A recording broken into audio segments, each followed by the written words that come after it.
Это обзор чрезвычайных происшествий в студии Александр Хавренко. В Алекминском районе следователи возбудили уголовное дело по статье «Вовлечение несовершеннолетнего в совершение преступления» в отношении ранее судимого 39-летнего мужчины. В ходе предварительного расследования установлены 2 эпизода краж.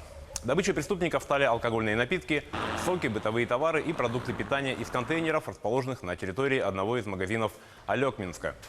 Тогда в качестве подозреваемых были установлены 2 подростков 14 и 15 лет. Следователи выяснили, что 39-летний житель Алекминска обнаружил у своего 15-летнего сына несколько коробок с пивом и соками. Подросток признался отцу, что похитил их с территории магазина. Отец, в свою очередь, вместо того, чтобы заставить сына вернуть похищенное, велел ему еще раз наведаться на место происшествия с целью совершения повторной кражи. Получив одобрение своим противоправным действиям со стороны отца, подросток вместе со своим 14-летним другом вскрыл 2 контейнера и похитил оттуда бытовые товары и продукты питания. Материальный ущерб, нанесенный индивидуальному предпринимателю, составил свыше 30 тысяч рублей. 59-летнего пенсионера из Якутска признали виновным в 11 эпизодах изнасилований и насильственных действий сексуального характера в отношении несовершеннолетней дочери его гражданской супруги. В период с мая 2012 года по сентябрь 2016 года мужчина совершил противоправные деяния в отношении девочки. На момент первого преступления школьнице было 11 лет. Потерпевшая пыталась прибегнуть к помощи своей матери, рассказав ей о произошедшем. Однако женщина ей не поверила. Раскрыть преступление удалось после того, как доведенная до отчаяния школьница рассказала обо всем своей учительнице. Педагог незамедлительно сообщила о преступлениях в правоохранительные органы, и мужчину задержали. Согласно заключению судебно-психолого-психиатрической комиссии экспертов, у мужчины выявлено наличие признаков гетеросексуальной педофилии. При этом свою вину в совершении преступлений он отрицал. Однако следствием собрано достаточное количество доказательств его виновности, которые легли в основу обвинительного приговора. Приговором суда от 3 февраля 2020 года подсудимый признан виновным и приговорен к наказанию в виде 20 лет лишения свободы. В полицию города Якутска поступили заявления от граждан, пострадавших от мошеннических действий под предлогом инвестиций и осуществления брокерских услуг. По подозрению в мошенничестве полицейские задержали 26-летнего мужчину. В середине прошлого года задержанный получал денежные переводы от граждан, обещая им прибыль в 33% за 3 дня. Однако обеспечить такую доходность он был не в состоянии. Потерпевшие, интересовавшиеся пассивным доходом на инвестициях, переписывались со злоумышленником в одной из популярных соцсетей. По предварительным данным, сумма причиненного гражданам ущерба составила около 2 миллионов рублей. Возбуждено уголовное дело по статье «Мошенничество, совершенное в крупном размере».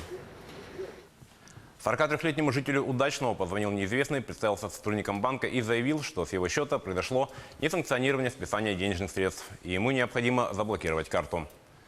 Для этого злоумышленник попросил потерпевшего продиктовать СМС-коды, которые поступят на телефон.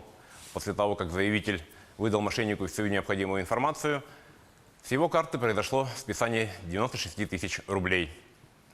Удивившись, мужчина спросил у сотрудника банка, почему сняли деньги, на что тот ответил, что произошел сбой в системе, волноваться не стоит и средства в течение дня вернутся в автоматическом режиме.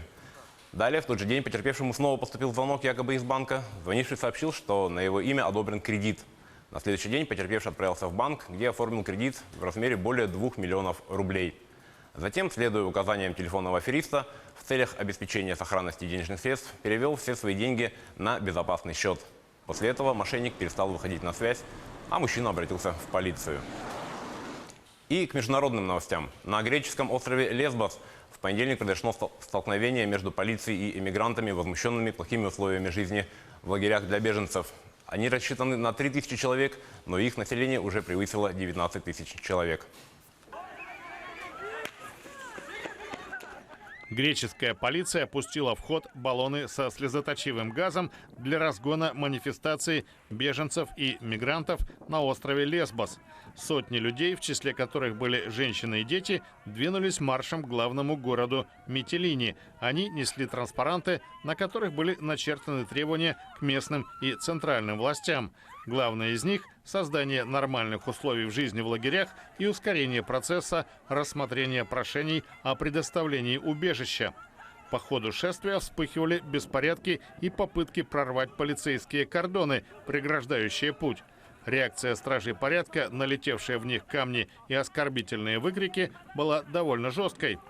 Нынешняя акция протеста мигрантов на Лесбосе, прежде известном как остров поэтов и философов, вторая за последние несколько дней.